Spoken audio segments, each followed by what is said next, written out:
dread the moment when it's time to get in the car with your children because you figure they're probably going to misbehave? Not only is that annoying and frustrating, but it's also unsafe. In this short video, I'm going to give you step-by-step instructions on how to teach your children to behave in the car so you can get from place to place in blissful peace. That's coming right up.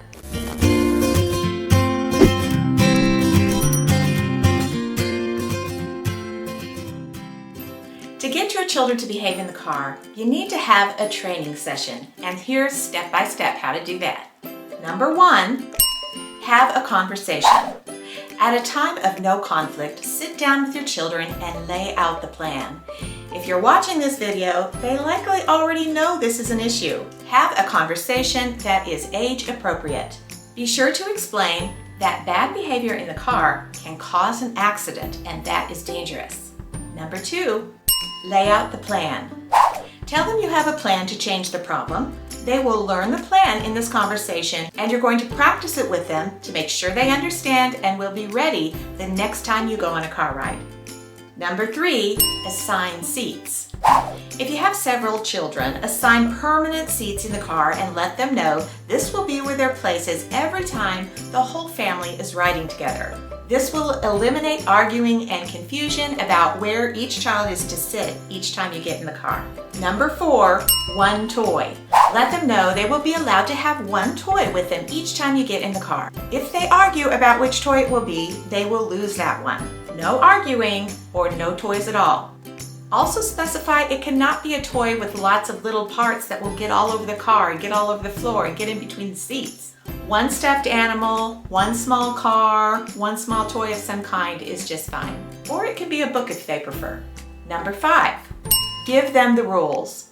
Let them know there are 3 simple rules and consequences for breaking them. These are the rules. Seatbelt stay on. The consequence for taking off their seatbelt is that you have to stop the car.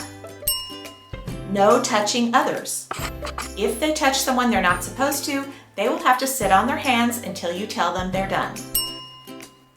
No loud noises or unkind words. If they use their mouth in an inappropriate way by making loud noises or saying unkind words, they will have to cover their mouth.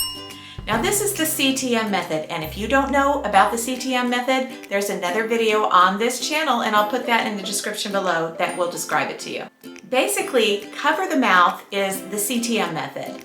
And for older children, they need to learn how to cover their own mouth until you tell them they're done if they do something that's inappropriate with their mouth, like making loud noises or saying unkind words, or whining or talking back. Number 6, get them involved. Print out the rules on a paper and have stickers or markers for them to help decorate it. Then laminate it and post it on the back of the front seat so everyone can see it while they are in the car. It doesn't matter if they're too young to read. They will know what that paper means if it's posted up there and you've talked about it. So still do it even if they can't read it. If you would like access to a free printout of these rules, you can get that in the links below.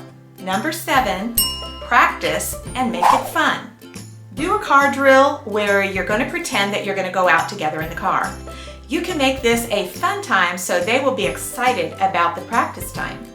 Let them choose which toy they want to bring with them and get into their assigned seat, and then you get in too. Once you're in and seated, start asking them if they remember the rules and the consequences and see how many they can name. Then unload and load back into the car again, so they'll have a little bit of practice about getting into the car without any fussing and going right to their assigned seats. Then do the drill again, asking them the rules, see if they can remember them, and see if they can remember the consequences. Once you practice this a few times and they do a good job and they're excited and have a good attitude, then say, great, it's time for us to do it for real. Then go take them to the park or take them out for ice cream, whatever it is that you want to do. Number 8, remind them before you get in the car. The next time all of you will be getting in the car, take a couple of minutes to go over the rules as a reminder of your plan. Be encouraging and let them know you're anxious to see how well they will do. Number 9, be consistent and follow through. The most important part of any parental plan is to be consistent and follow through. Was this video helpful? If so, please remember to subscribe and click on one of the cards here on the screen to see another step-by-step parenting instructional video. Parents, you can do this. Thanks for watching.